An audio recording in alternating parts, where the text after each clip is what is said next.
안녕하십니까. 몽정기와 자카르타를 연출한 영화감독 정초신입니다.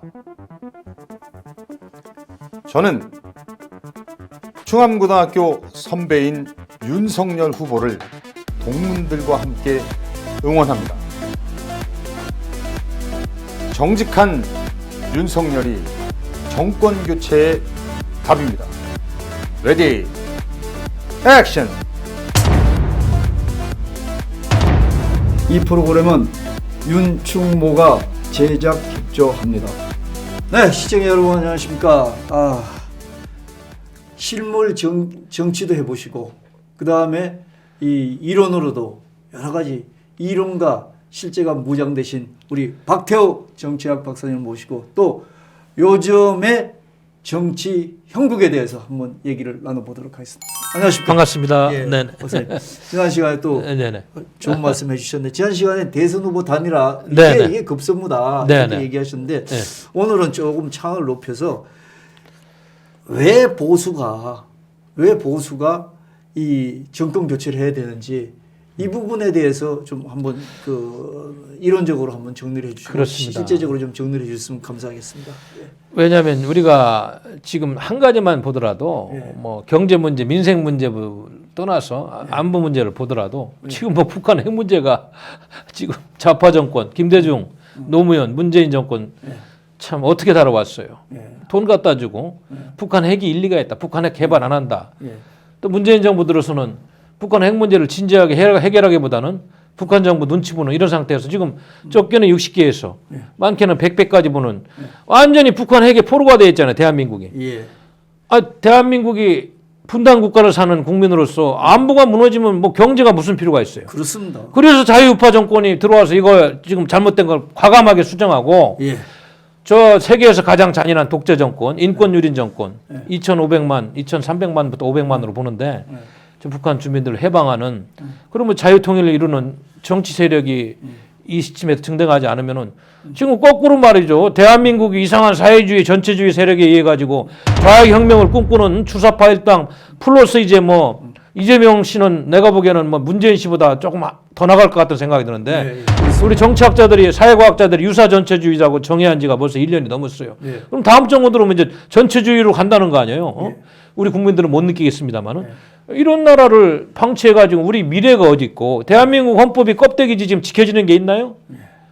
아니 자유민주주의와 시장경제뿐만 아니고 국민 표현의 자유라든지 심각한 대한민국의 국격의 파괴 그리고 역사의 파괴. 유튜브만 해도 이렇게 저기 억압을 하고 있지 않습니까? 그렇습니다. 네. 그래서 이 정권 교체를 하라는 것은 결국 대한민국의 헌법 정신을 지키고 우리 국민들이 그동안에 소중하게 가까운 가장 기본적인 가치 체계, 민주주의 체계, 보편적인 이념을 보존하고 그리고 역사가 퇴행하지 않고 독일식 통일이 돼 이루어가지고 한반도가 명실상부한 정말로 G3, G5로 가는 초석을 다지는 건데 좌파 정권 더 연장돼가지고 지금 북한 체제한테 오히려 종속이 되고 말이죠. 중국 공산당한테 영향을 받고 탈미 친중으로 가고 반일로 가가지고 대한민국이 살 길이 어디 있어요. 호주는 지금 우리하고 비슷한데 5년 전에 5만 달러 됐잖아요. 외교 정책 잘하고 국방 정책 잘해가지고. 우리는 뭐예요 지금 좌파 정권 들어가지고 거꾸로 가가지고 탈미 친중해가지고 3만 달러에서 왔다 갔다 하고 그나마 수출이 좀 도와가지고 버티고 있는 지경인데 이런 정파 가지고 대한민국이 잘 된다고 생각하는 건 우리 국민들이 지금 언론들 선전선동으로 쏟고 있는 거지 그건 천만의 말씀입니다. 이거 우리 반드시 바로잡아야 돼요. 반드시. 그래서 이런 부분에 대해서 이런 부분의 문제점에 대해서 우리 그 윤석열 그 후보께서 보수 우파 진영을 대표해 가지고 이 문재인 정권이 이게 잘못되고 있다. 그래서 우선 뭐 자기의 어떤 그 헌법 체계를 일단은 그 무너뜨리는 정권이다. 이렇게 해 가지고 본인이 그걸 찾겠다 해서 보수 우파 국민들이 다 열화와 같이 이렇게 추정을 하고 그다음에 이렇게 받들어서 이렇게 후보를 내세웠는데 근데 지금 하다 보니까 선거를 처음 하시는 분이라서 그런지 몰라도 무슨 2030에만 이렇게 매달려 있고 근데 2030에 뭐 매달리는 것도 우리가 세대가 다 다르니까 똑같은 뭐 지난번에 윤 후보께서 얘기하시는 거 보니까 젠더에 대해서 세대 간의 그 격차가 있는 거 뭐 저도 그거 이해합니다. 저도 학교에 있어봤으니까 젊은 애들이 어떤지 알고 다 이해가 되고 지난번 잘 말씀하셨어요. 근데 꼭 거기만은 그게 아니라 적어도 그런 부분은 또 그렇게 얘기하더라도 적어도 우리 국가의 어떤 미래라든지 국가의 어떤 그 방향이라든지 이런 부분에 대해서는 정확하게 어떤 이념으로 가야 되는지 뭐 그 공산주의 반대다 이런 건 아닙니다만은 이렇게 돼야 되는데 그 부분이 좀 그 많은 분들한테 혼란을 주는 것 같아요. 어떻게 해야 될 것 같습니까? 그래서 제가 우리 윤석열 후보가 저기 후보가 되고 수락연설을 하고 예. 이런 거 들으면서 그 지금 기억에 남는 게 국민 약탈 정권이라고 문재인 좌파 정권을 파괴된 공정과 상식을 회복한다고 했는데 제가 보기에는 김종인 씨가 선대위원장하고 중도 좌파 인물들이 주위에 포진하면서 뭐 지금 중도 외연 확장 이런 것들이 어느 정도 뭐 그런 나름대로 역할이 없다는 거 아닙니다만은 뭐 그런 의미 있게 간 것도 사실입니다만 지금 선거 2달 남은 시점에서 제가 아까 말씀드렸듯이 이거 후보 주변에 핵심 참모라든지 선거에 임하는 당직자들의 자세가 이 전쟁이라는 아주 위급한 상황이라는 것이 없는 것 같아 내가 보기에는. 네. 총만 안 들었지. 네. 이 대한민국이 잘못하면 적화된다. 좌익 혁명 세력들한테 정말 우리가 지켜온 소중한 자유민주주의가 파괴된다. 이런 아주 비상시국이라는 인식을 갖는다면 윤 후보께서도 지금부터는 이제는 이번 선거는 공정과 상식, 법치주의 파괴를 회복하는 그런 가치적인 측면도 있지만은 더 긴장감을 갖게 체제 전쟁이다, 이념 전쟁이다. 6.25 때는 낙동강 전선까지 밀렸다면 지금은 총칼이 없을 뿐 제주도까지 밀려있다. 여기서 밀리면 대한민국의 자유민주주의 체제는 끝장난다. 다급한 인식을 가지고 후보 스스로가 몰아치고 그렇게 가야 되는데 엊그저께 김종인 씨가 얘기했나요?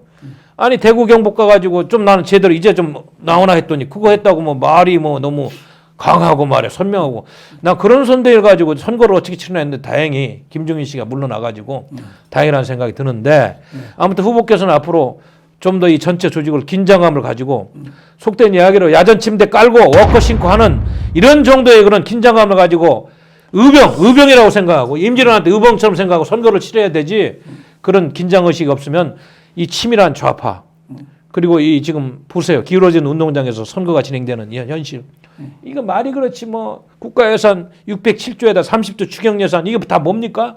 이거 내가 보기에는 매표성 포퓰리즘이야. 네. 윤석열 후보는 가진 건 민심밖에 없는 거 아니야 속된 이야기로 물론 뭐 말로 할 수 있지만 그런 민심을 긁어주고 국민들도 깨우치면서 야 이런 좌익 혁명 세력은 안 되겠다. 국민을 속이는 역사 기만 세력, 역사 왜곡 세력, 친중 종북 세력은 안 되겠다는 각인을 시켜주는 워딩이 나오고 전략이 나와야 되는데 지금 그런 게 안 나와요. 공정과 상식에서 멈추고 있어요. 앞으로 그렇게 가야 됩니다. 내가 보기에는. 그러니까 지금 본인이 이제 그 윤석열 후보께서 이제 흔히 뭐 저 비아냥 그러면서 얘기한 것처럼 주변이 이제 뭐냐면 선거, 전쟁, 재판은 무조건 이기고 봐야 된다.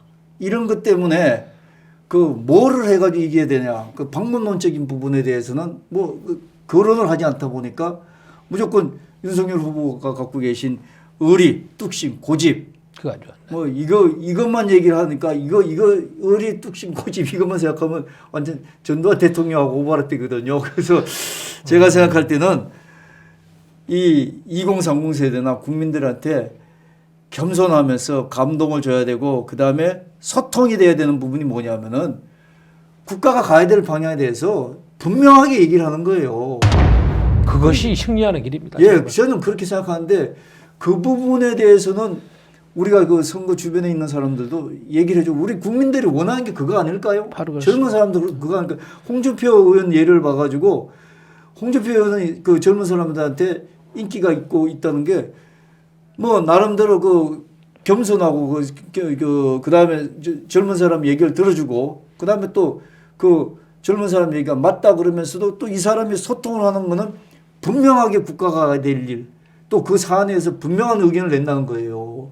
그래서 이런 부분도 한번 생각해야 될 부분 아닌가 저는 그런 생각이 듭니다. 2030 세대처럼 맑고 정의롭고 균형 잡힌 사고를 하는 세대가 없어요. 제가 보기에는. 40대 보세요. 지금 어떻게 전교조 영향을 받아서 왜곡된 역사를 갖고 있는지. 그러니 이들을 향한 가장 좋은 선거운동은 대한민국의 현실에 대해서 실감나게 설명을 하는 거예요. 지금 보세요. 대한민국의 국가 시스템이 다 붕괴됐잖아요. 네. 입법부도 저게 국민을 대표하는 기관이에요. 청와대 출장소예요. 주사파 출장소예요. 나는 도대체 저 국회가 국민을 위해서 법을 만드는 국회인지 모르겠고 대법원 아까도 말씀드렸습니다만 이 대부분이 누굴 위해서 지엄한 권위를 세우고 마지막 양심의 보루가 하는 저 행태를 보면은 도대체 대부분이 말이죠. 무슨 주사파 권력의 신여가 돼 있는 것도 아니고 김명수 대법관 체제는 완전히 저건 국가 시스템이 완전히 붕괴돼 가지고 견제와 균형이 안 되니까 대한민국 전체가 지금 안 맞아 돌아가면서 국민들이 허탈해하고 스트레스 받고 뭔가 잘못되고 있다는 걸 지금 느끼고 그러면서 2030 세대가 누려야 되는 혜택도 다 소멸되고 있는 거 아니야. 미래에 대한 꿈, 비전. 속단 얘기로 왜 일자리 없습니까? 민주노총 잘못됐고 기동노조 없애고 노동개혁 해야지 일자리 나오는 거 아니에요. 그러니까 2030을 향해서 표심을 얻는 거는 이런 거에 대해서 확실하게 좀 설득을 하면서 왜 대한민국이 안 되고 나는 이렇게 고치겠다고 이렇게 하면서 2030이 오는 거지 중도론만 가지고 돌아다니고 이거 표되는 거 아닙니다. 결국에는 그게 승리를 만드는 거예요. 나는 그러면서 이제 윤석열 후보께서 평생 경찰에 몸담고 이렇게 생활하다 보니까 아무래도 이제 체험이 적고 우리처럼 맨날 논리적인 싸움하고 막 강의하고 현실 정치에서 이런 아무래도 경험이 적다 보니까 그게 어려울 수도 있겠습니다만 지금부터라도 그런 참모가 없으면 그런 참모 들여가지고 열심히 공부해가지고 그렇게 해야 돼 60일 동안요. 2030 세대처럼 맑고 투명하고 정의로운 세력이 어디 있어요. 제가 지금 이야기하는 거 가지고 설득하고 그러면 폭발적으로 지지를 받고 이재명 후보 같은 그런 전과 사범을 가지고 못 이긴다는 거는 이거는 말이 되질 않아요. 언론들에게 기울어진 논쟁이나 선전선동당에서 우리가 많이 불이익을 보고 있지만은 얼마든지 후보가 할 수 있어요. 그래서 지금부터는 그렇게 해야 됩니다. 예. 예. 박찬종 네. 그 변호사님께서는 지금 이런 모든 사람들이 정권 교체를 원하는 데서 이걸 정권 교체를 못하면 접시물에 코 박고 죽어. 접시물에 코 박고 죽어야지. 접시물에 코 박고 죽어야지. 접시물에 코 박고 죽어야 된다 이런 얘기도 하고 이런 그 조언을 하시던데 완전히 뭐 지나간 얘기입니다만 하여튼 맞- 어찌 됐건 지금 문제는 저가 좀 국민들 입장에서는 뭐 박사님도 지금 말씀하셨지만 한미 동맹 문제라든지 뭐 국가가 가는 방향에 대해서 지금 문재인 정권이 그 지금 이게 국가의 정체성에 대해서도 좀 희미하잖아요 지금. 그러다 보니까 이런 부분에 대해서 정확하게 얘기를 해야 된다고. 그 2030 세대도 이런 걸 원한다는 거예요. 자, 한 가지만 내가 말씀드리겠습니다. 우리 아니 보세요. 엊그저께 22사단 뚫려가지고 말이죠. 네. 아니 그게 무슨 그 탈북한 사람이 또 뭐 체조 선수 출신에 또 걸어 올라가도 그걸 못 잡는 대한민국 무슨 뭐 평화야? 평화는 분단 국가에서 말이야. 그게 보면 9.19 군사 합의 때문에 그 GP 철거해가지고 감시가 소홀해지고 주적 개념을 없애니 국방부가 오늘 아침 미사일사도 도발이라고 안 하잖아요. 유감이라고 그러고. 이런 거에 대해서 제가 후보란 말이죠. 그거 딱 나면 나는 그날 저 워커 신고 거기 전방사단 갑니다. 기자들 데리고. 아니 도대체 대한민국의 국방이 왜 무너졌느냐. 이 문재인 정권 제정신이냐. 이러면서 무슨 평화가 왔다고 말이죠. 판문점 선언하고 무슨 종전선언? 아니 여기 미군이 없으면 그냥 적화될 판인데 종전선언에서 김정은이 좋을 일이 있어. 중국 공산당 좋을 일 있어. 이거 안 되지 않느냐. 대한민국 대통령이 가장 지엄한 업무는 국방을 튼튼히 하는 건데 나는 오늘 이 자리에 와가지고 이러한 국방부 장관 당장 정지시키고 문재인 청와대를 향해서 당신들 잘못했다고 역사에 석고제자로 이렇게 쳤으면 지지율 3% 올라가는데 아무도 안 해. 내가 보니까 선대위에서 대변인도 논평도 그냥 시원찮고 후보도 이런 선대위입니다 지금. 이길 게 널려 있는데 써먹지를 못하고 있는 거예요. 그래서 내가 지금 이제는 이게 체제 전쟁, 이념 전쟁이라는 그걸 깔고 그러나 이제 부드러운 정책도 내지만은 순서를 좀 바꾸고 이게 좀 프레임을 세우라는 얘기예요. 전혀 그게 안 되고 있어요. 제가 보기에는. 예. 안 되고 있습니다. 알겠습니다. 네네. 지난 시간에는 네. 집도끼부터 일단 선대위 개편도 중요하지만 집도끼부터 잡아라. 오늘 이 시간에는 적어도 국가가 가야 될 방향, 국가 체제에 대해서는 정확한 그 발언을 해야 된다. 그럼 명확하게 발언을 해야 된다. 이것만이 그 표를 모을 수 있는 방법이다. 뭐 지지부진하게 무슨 뭐 여기 무슨 뭐 작은 사안 가지고는 그거는 잼 날렸으면 될것 같지 않다. 이런 말씀이었습니다. KO 펀치 날려야 됩니다. 예, 지금 그래야 될 시점입니다. 두 달밖에 안 두 달밖에 안 남았습니다. 이게 네. 한 달 지나고 나면 그 다음부터는 대세가 다 끝나요. 근데 아시다시피 밴드웨건 효과가 있어가지고 네. 그때 그걸로 정리가 되지 않습니까? 네네네. 예. 네, 오늘도 너무 수고해주신 정치학 박사 박태호 박사님께 감사드립니다. 고맙습니다. 이 프로그램은 윤충모가 제작 협조합니다.